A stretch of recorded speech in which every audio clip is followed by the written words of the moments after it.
about Shemitah, and I'm curious about two things. One, you mentioned there are things that synagogues and different organizations can do. I know that Hazon has a seal a seal of what is it called? Sustainability. So how would we as an organization attempt to get one of these seals? Yes, great question. So first of all, let me just say a word about individuals, and then I'm going to come back to the congregation. And you can put this in the chat on Facebook. I can't get to it. But if you go to hazon.org/Brit, B-R-I-T, we've created a Brit Hazon, a covenant. And it simply says, if you care at all about these issues, please do three things. Number one, make some further change in your own behavior. You'll decide what that is. Drive a little bit less and walk a bit more, or ride your bike, or take one fewer flight, or eat a bit less meat, or compost.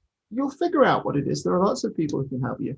But make one further change in your own behavior. Not because it'll fix everything, it won't. But it's the minimum that we need to do to just kind of look ourselves in the mirror. And frankly, to be able to look at our kids and our grandkids with some sense of, look, I'm doing my best. Secondly, give time and money to organizations that are doing this work. Feel free to give money to Hazon, give money to the Sierra Club, give money to Temple Beth El to support doing more on this work, but give time and money to try and make a difference. And thirdly, raise your voice.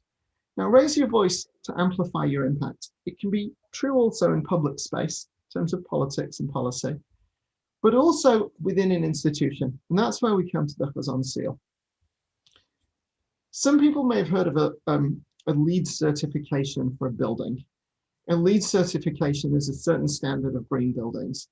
The LEED certification is retrospective, meaning there is a checklist, and if you check this, and this, been there, done that, we're a green LEED institution. The Hazon seal of sustainability is the opposite. It's not what we have done, it's a commitment to what we're going to do. And so I would say to you and to people who are watching this, if you're interested, get some people together within the shul. Ultimately, the Hazon seal is the board chair, the senior rabbi, committing the institution to join the Hazon seal, which is committing over the coming year, because we re-up it every year, to take some steps forward to try and make Temple Beth El more sustainable. And what that looks like is then different for every institution. And we're here to hold your hands. It could be education. What's the learning that we're doing about these issues? It could be action. How are we changing our own policies? It could be advocacy. How are we raising our voices or connecting to our neighbors? I'll just give you just a couple of examples to sort of bring that down. Most Jewish institutions have a kosher policy, a kashrut policy. It'll be different in a Reform temple, an Orthodox synagogue, a pluralistic JCC. We're not against kashrut, I'm in favor of kashrut. But imagine Temple Beth El saying, let's have a conversation together over the coming year. Some of our members, some of our clergy, some people from the local community, some of our kids, some experts. What would it be for Temple Beth El to go from a kashrut policy to a food policy, including kashrut, but other issues? Where does our food come from? How are the workers treated? How are the animals treated? How's the land treated? Do we grow any of our food? Do we compost our food? What food do we serve at simchas? What do we serve at kiddush? Do we use plastic bottles? Why or why not? Do we serve soda? Why or why not? Do we use meat? Why or why not? What about bar and bat mitzvah? What about family education? What about interfaith issues? What about food sovereignty and hunger in Hollywood or farm policy in the United States? And properly done, a conversation, a real conversation, like not rhetorical questions, not making presumptions like, do we serve meat or not? That's a real conversation. Do we serve Diet Coke or not? That's a real conversation. People can argue both sides of it. But if you do that over the course of a year, it will be the case a year from now that Temple Beth El has engaged people, has brought people together across difference, has engaged your rabbis and clergy to actually address the Jewish aspects of these questions, has brought new people in through the door, and you'll come out of it with a food policy that you will be proud of and that will cause the institution to have a lower carbon footprint and to signal to anybody who walks through the door, whether they're Jewish or not, whether they've been there for 50 years or they've just arrived in town, that to be Jewish is to take environmental sustainability seriously. That's what it's about.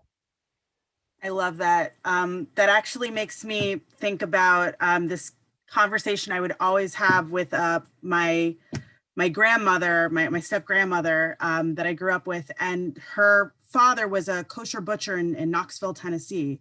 And she would always ask me, do you keep a kosher home? Do you keep a kosher home? And I would always say to her, well, we're eco-kosher. So, you know, we try to buy things that are fair trade and organic and these things. And eventually I got sick of having the conversation and I just said, no, we're not kosher. And she said, oh, good. It's such a bother. But and what do you make of that? What is that story about for you? So, you know, I was trying to show her that I was honoring my tradition in the way that felt good to me and what kashrut meant to me, and that, you know, I was trying to buy things that were sustainable for a sustainable, you know, workforce, a sustainable environment. But, you know, in the end, what I thought was important to her was actually not. But, you know, I think we both got our point across. I think it's quite a deep story if you really unpack it, because the word kosher literally means fit. And for 2,000 years, Jews, in saying is this kosher, have been saying is this fit for me to eat. And I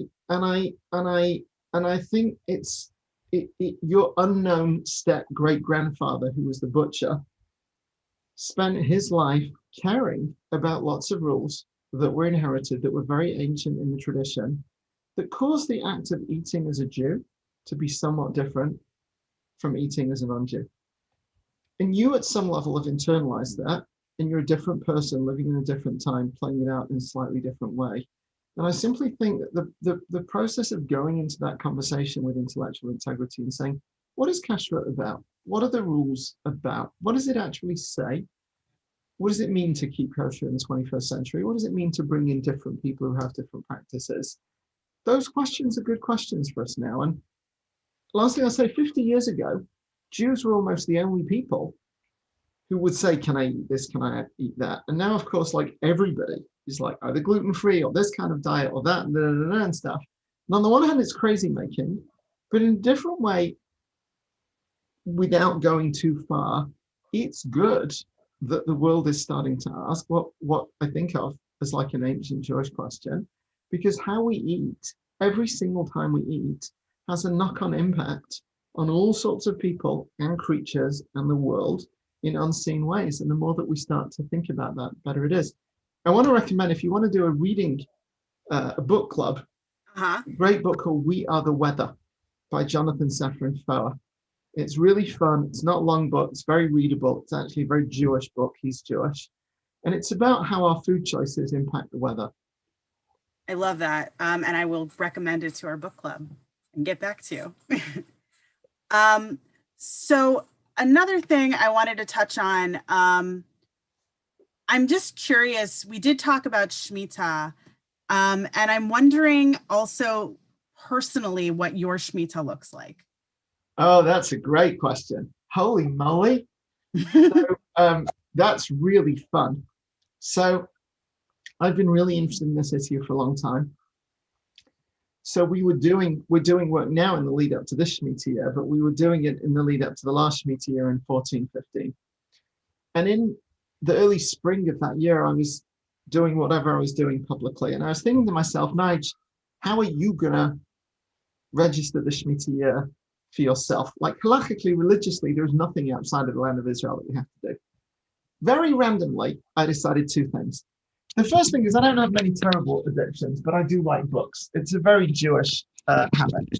And so I decided somewhat randomly that I wasn't going to buy any book during the whole of the Shemitah year. This was an incredibly stressful idea to me. So starting about April of that year, meaning 6 months before the Shemitah year began, I started going around our apartment and taking off the shelf, either a book that I hadn't read or a book that I had read that I wanted to read again.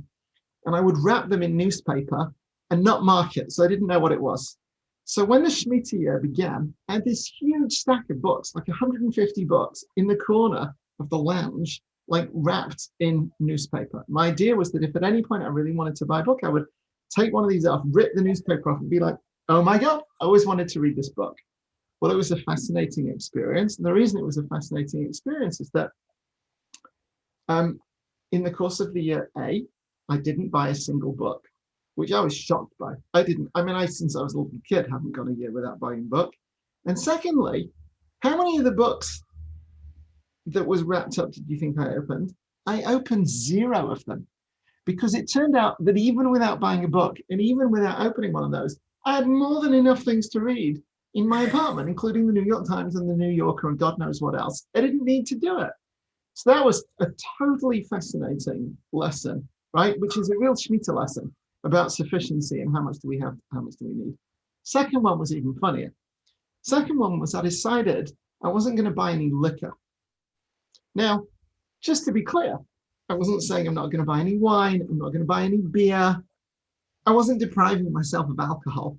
I just randomly decided I wasn't going to buy any liquor. And partly it was because part of Shemitah is about food and part of it's about grain, and liquor comes from grain. It was hysterical. So this, of course, is pre-COVID. We entertain a certain amount. It's not that we drink that much liquor. I would have an occasional scotch. We would offer an occasional scotch to a guest. As the year goes on, it's like the Hanukkah story. Like the liquor is going down. And I'm starting to wonder, am I going to start getting am I going to stop offering liquor to our guests, which I didn't do. It was important to me I not do that. It's going down and down. And of course, what happened was in one 4-week period, 4 different people gave me bottles of scotch completely randomly. And like a Hanukkah miracle, even though I didn't buy any liquor, the liquor that we had plus the gifts that we received lasted for the whole 12 months. And wow. I share both of those stories because anybody who's watching this or listening to this, to me, this is to me about what does it mean to be Jewish in the 21st century, right? It's what you were talking before about kashrut. I'm not against traditional religious observance. I'm traditionally observant in all sorts of ways. But the question of how we take frames and lessons from the tradition and apply them in possibly different ways in our life. When Shemitah was introduced by the Jewish people to the world 20 centuries ago in Second Temple times in Israel, nobody could have imagined the world that we live in today. And yet by choosing not to buy a book for 12 months and not to buy any liquor for 12 months, I reconnected myself to an ancient tradition and I helped myself just live a little bit more lightly on the world. It's kind of fun. I love that. So in the theme, the spirit of connecting to ancient traditions with, what we have to work with today, Hazon is the home of Adamah, which, focuses on Jewish agricultural practices. And now y'all are doing Adamah at home. And I actually have a friend in Florida who went through this process and she loved it so much. And she gave me sunflower sapling and was raving about it. So I'm wondering if you could tell our viewers a little bit about Adamah at home. Yes. So I never said, but first of all, the word Hazon means vision, because we're about what is our vision in the world. And the Adamah means earth, right? Adam, the first human being, really should be translated earthling, because Adam comes from Adamah. So Adamah historically has been this amazing, intense program which runs for 3 months at our retreat center, the Isabella Friedman Jewish Retreat Center in Falls Village, Connecticut. And it's for 20-somethings. They come there for 3 months. They live very intensively. And it's Jewish life, farming, leadership, nonviolent communication, permaculture. It's an amazing program. But all the way through, it's capped each time at 14 people, and it's only for people who are aged basically 20 to 30 or 32. COVID happened, holy moly. And Dr. Schmooze, who runs it at a certain point with our other Adamah staff, was like, let's try and do it online. Now, on the face of it, it seemed like a crazy thing. How could we do that? But it's a 3-week program. And now for the first time, you can do it anywhere in the country, anywhere in the world. You don't have to be in your 20s. You can be any age. And it's a series of classes each day. It's only part-time, but for 3 weeks, it's like moderately intensive. And it covers all the different pieces of Adamah. So there is Jewish learning. There is Jewish davening broadly construed, including singing and meditation. There is learning about growing. There is learning about food. There is learning about ecology. There is learning about food systems. There's growing stuff yourself. And it's a really cool program. As you said, the next cohort's going to start March the 1st. And you're going to put the link in Facebook, but you can just go to hazon.org and Google Adamah and you'll find it. Yeah, and one thing that my friend Ali, who went through the program, pointed out is it was really cool that because people are engaging in this program from all over the country, everyone's living in a different environment. So some folks are, signing in from tiny city apartments, and some people are actually living on a farm. And so everyone's working with a little bit of a different scenario, and they can kind of come together to find a solution that works for that environment. So that's pretty cool. Awesome. And I also wanted to check in with you, Nigel, about, Purim is coming up this week, and then Pesach is around the corner. Do you have any thoughts for the coming festivals? Yes. So I think as kids, if we learn anything at all, these things, this whole season is like totally different, right? Purim is sort of running around in fancy dress and maybe the adults are drinking. Pesach is Seder night and spilling wine on the table and 4 questions. And Shavuot, 7 weeks later, is something to do with cheesecake. And other than that, we're not quite sure. Actually, I think this whole period is a coherent period, and I think it's really amazing. So Purim, first of all of the masks and even the drinking is actually about challenging our identity. It's actually about shaking us up and saying, who are you really? Who is behind the mask? What are your real values? Who do you become when you've had a few drinks? Like, seriously, what's going on? And it comes to shake us up because the tradition wants to shake us up going into this period. And it wants to shake us up because the day after Purim, in my view, is a really big deal. So Purim this year is going to be this weekend. It's going to be Thursday night and Friday night and Shabbat. So this is for Saturday night and for Sunday morning. Purim, we get shaken up to have the starting gun for Pesach. And the point of Pesach is that Seder night is the night that we leave the narrow places, we leave slavery, we leave Mitzrayim. And the question is, how do we do that? Because the tradition wants us to be free. And the answer is, you get rid of your chametz, you get rid of your breadcrumbs. And the whole point of Purim is to come to say, start to get rid of your breadcrumbs the day after Purim. Don't wait till the day before Pesach, start it 4 weeks before. And the reason to start it 4 weeks before is because it's not just breadcrumbs. That's what chametz is. It's the superfluity that stops us being free. What is the stuff that's in our attic? What's the stuff that's in our garage? What's the stuff that's in boxes? What's the stuff that's cluttering up our heads? What's the stuff that's cluttering up our refrigerators? What's the stuff that we have too much of, or that is not healthy for us, that we don't need? And if we can spend 4 weeks getting rid of that chametz, then we can be free on Seder night. So first of all, I want to say, have a drink at Purim and celebrate it and listen to the Megillah. But really seriously, on Sunday morning, start to do a spring clean. Start to get rid of stuff. And if you really do that, you'll have an amazing Seder. And I think Seder this year is going to be very powerful because we're really going to be starting to come out of COVID. There's going to be some of that energy around it. And then the final thing I want to say is that's not the end of it either.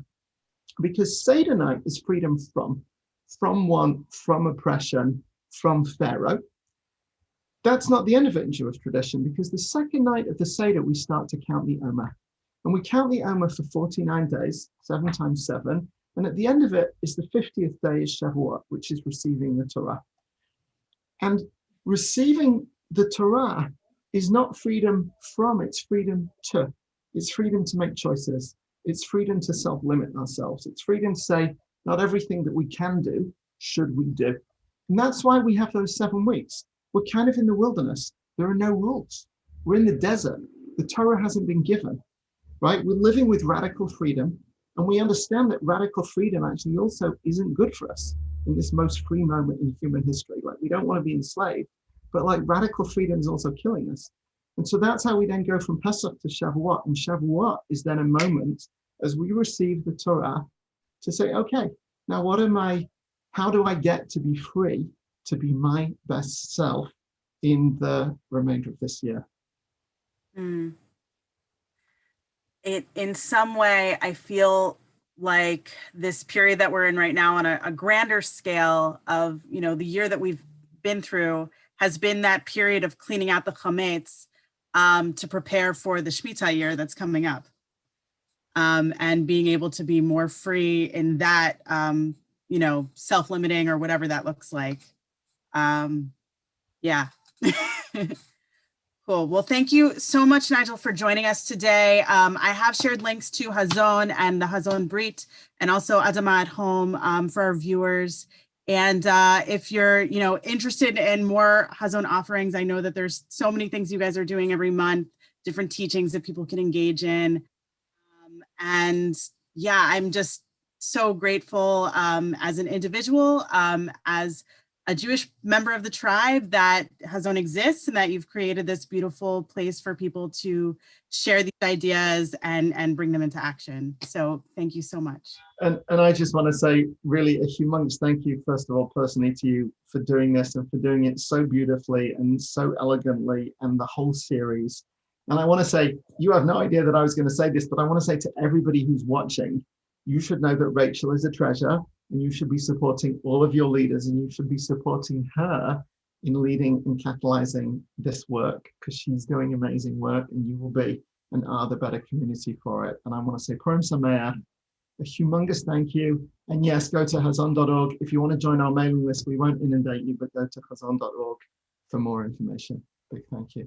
Awesome. Thank you so much, Nigel. Thank you, everyone, for joining us. Next week, we're going to have Andy Katz talking about growing up Jewish